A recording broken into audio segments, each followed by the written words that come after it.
Assalamualaikum warahmatullahi wabarakatuh. Alhamdulillahirabbil alamin wa bihin nasta'in wa ala umuri dunya waddin. Assalatu wassalamu ala asyrafil anbiya'i wal mursalin wa ala alihi wa sahbihi ajma'in, amma ba'd. Qala Allah ta'ala fil Qur'anil Karim, a'udzu billahi minasyaitonir rajim. Bismillahirrahmanirrahim. Yarfa'illahu alladhina amanu minkum walladhina utul ilma darajat. Shadaqallahul azim al-ayah. Wa qala an-nabiyyu sallallahu alaihi wasallam, khairukum man ta'allama al-Qur'ana wa 'allamah. Pertama-tama, marilah kita curah limpahkan kehadirat ilahi Rabbi yang mana telah memberikan kita beribu-ribu nikmat, diantaranya adalah nikmat sehat dan nikmat panjang umur.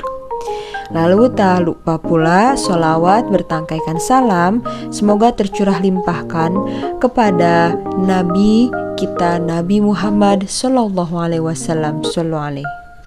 Yang terhormat kepada Bapak Ahmad Alim LCMA selaku dosen Islamic Worldview, yang mudah-mudahan Allah sehatkan badannya, Allah panjangkan umurnya, dan Allah mudahkan di setiap langkahnya. Amin.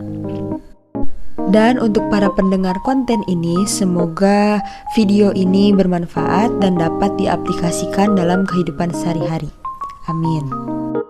Sebelumnya, perkenalkan, nama saya Anisya Wirantinu Yasin dari kelas PAI Reguler 2A, ingin mereview mengenai materi-materi yang telah saya pelajari.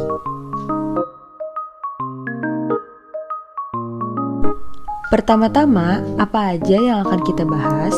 Di sini ada 8 materi. Yang pertama adalah integritas ilmu dan adab. Yang kedua ada konsep adab dan hidup mulia. Yang ketiga ada jiwa dan problematika. Yang keempat ada konsep alam, seni dan kebudayaan. Yang kelima ada pilar kebangkitan umat Islam. Yang keenam perjalanan mencari ilmu. Yang ketujuh mewaspadai diabolisme pemikiran. Dan yang kedelapan adalah alam gaib dan kebangkitan. Yang pertama ada integritas ilmu dan adab. Ilmu dan adab adalah inti dari ilmu yang bermanfaat. Keduanya harus terpadu dan tidak bisa dipisahkan. Jika seseorang itu berilmu namun tanpa adanya adab, maka dia akan banyak membuat kerusakan. Dan kerusakan tersebut yang ia buat adalah suatu kerusakan yang sangat besar. Maka dalam surah Al-Fatihah terdapat doa di dalamnya supaya kita termasuk ke dalam orang yang Allah ridhoi, yang berbunyi pada ayat 6. A'udzubillahi minasyaitonirrajim. Bismillahirrahmanirrahim. Ihdinas siratal mustaqim. Yang artinya, tunjukilah kami ke jalan yang lurus.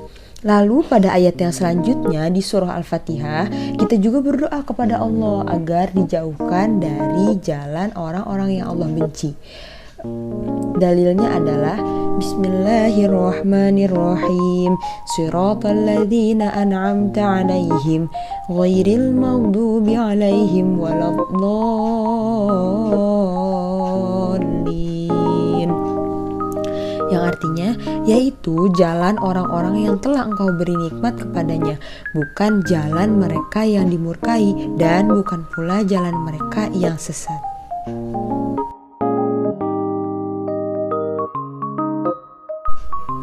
Bab selanjutnya ada jiwa dan problematika.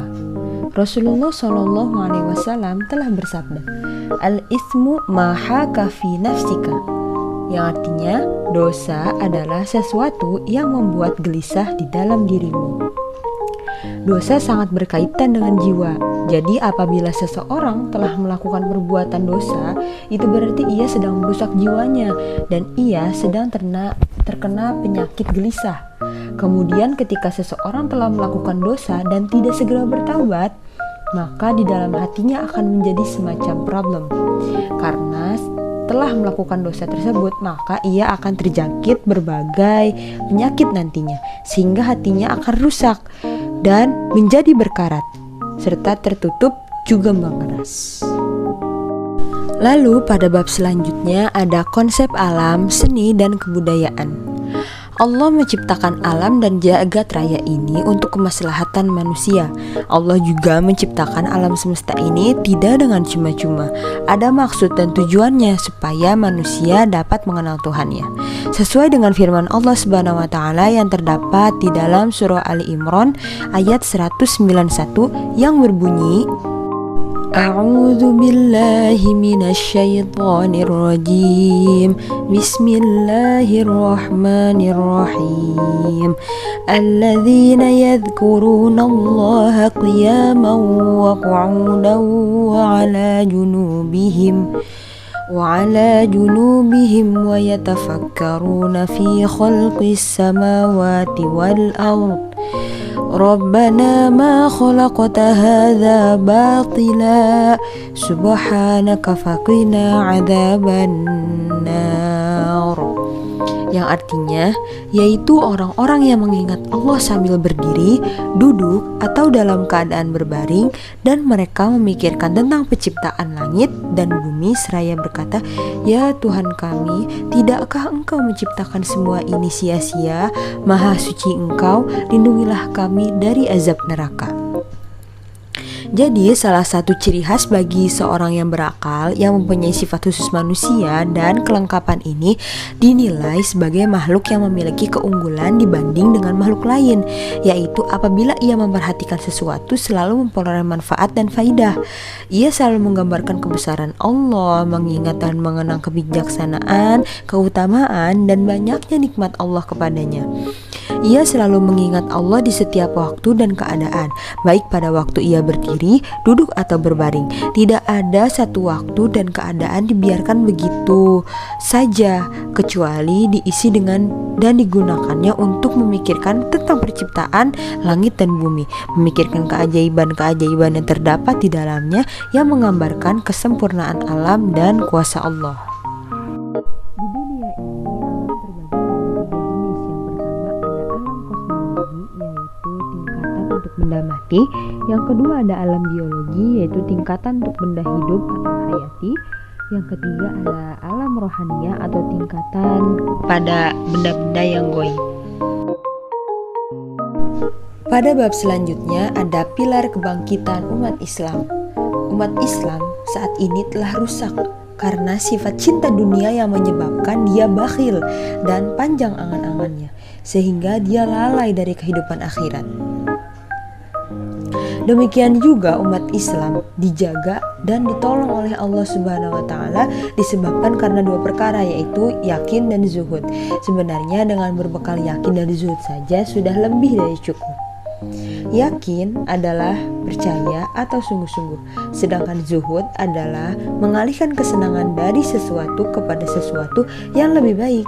Sifat ini sangat disukai Allah dan Rasulullah SAW. Keyakinan itu dibangun di awal dakwah Nabi SAW 10 tahun di Mekah, berfokus pada keyakinan, diantaranya keyakinan balasan Allah, keyakinan tentang pahala, dan tentang surga juga neraka. Jika keyakinan itu rusak, maka rusaklah seluruh umat. Keyakinan itu rusak karena pemikiran, gerakan-gerakan liberal, sekular, dan komunisme. Selanjutnya ada perjalanan mencari ilmu Imam Bukhari. Imam Bukhari lahir pada 13 Syawal 194 Hijriah di Bukhara, Uzbekistan. Ayahnya bernama Ismail, seorang ulama soleh. Ketika Bukhari kecil, ayahnya meninggal sehingga ibunya merawatnya seorang diri. Dan biaya pendidikan Bukhari didapat dari harta peninggalan sang ayah. Juga Bukhari pun memiliki cita-cita seperti ayahnya, yaitu berkeinginan mempelajari hadis nabawi. Para ulama telah sepakat tentang kesahihan hadis riwayat Imam Bukhari. Bukhari mempelajari hadis saat ia masih muda, bahkan pada saat itu usianya kurang dari 10 tahun. Dalam mengumpulkan dan mempelajari hadis-hadis Imam Bukhari, ia melalang buana keliling dunia seperti Syam, Mesir, Aljazair, Basrah, hingga ke Indonesia. Perjalanan itu ia lakukan selama kurang lebih 16 tahun. Nah, pada perjalanan selama 16 tahun tersebut,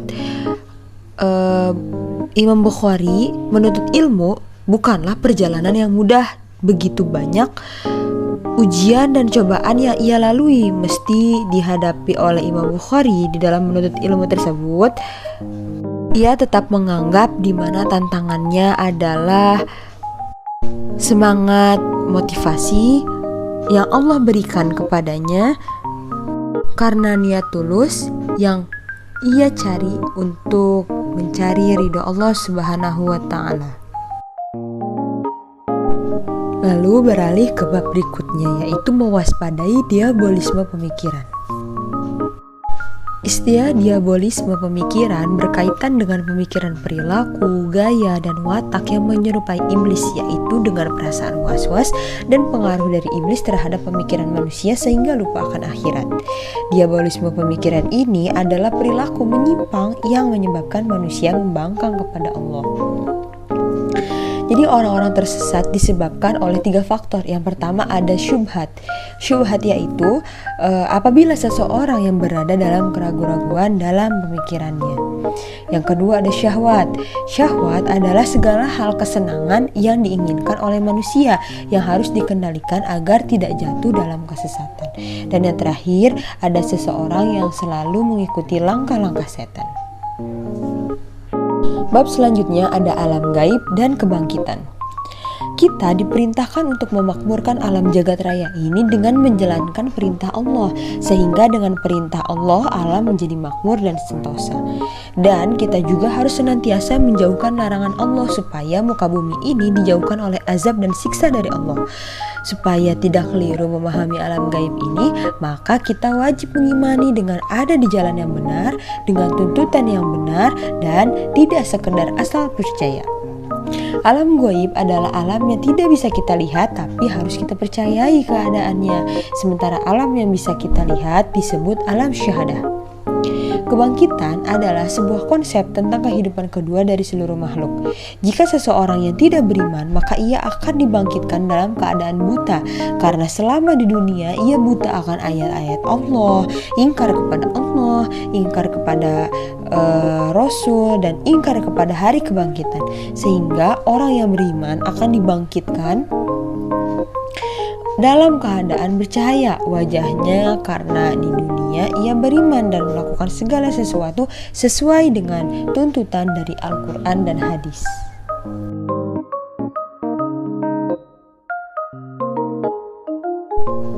Demikianlah sedikit review mengenai bab-bab ini.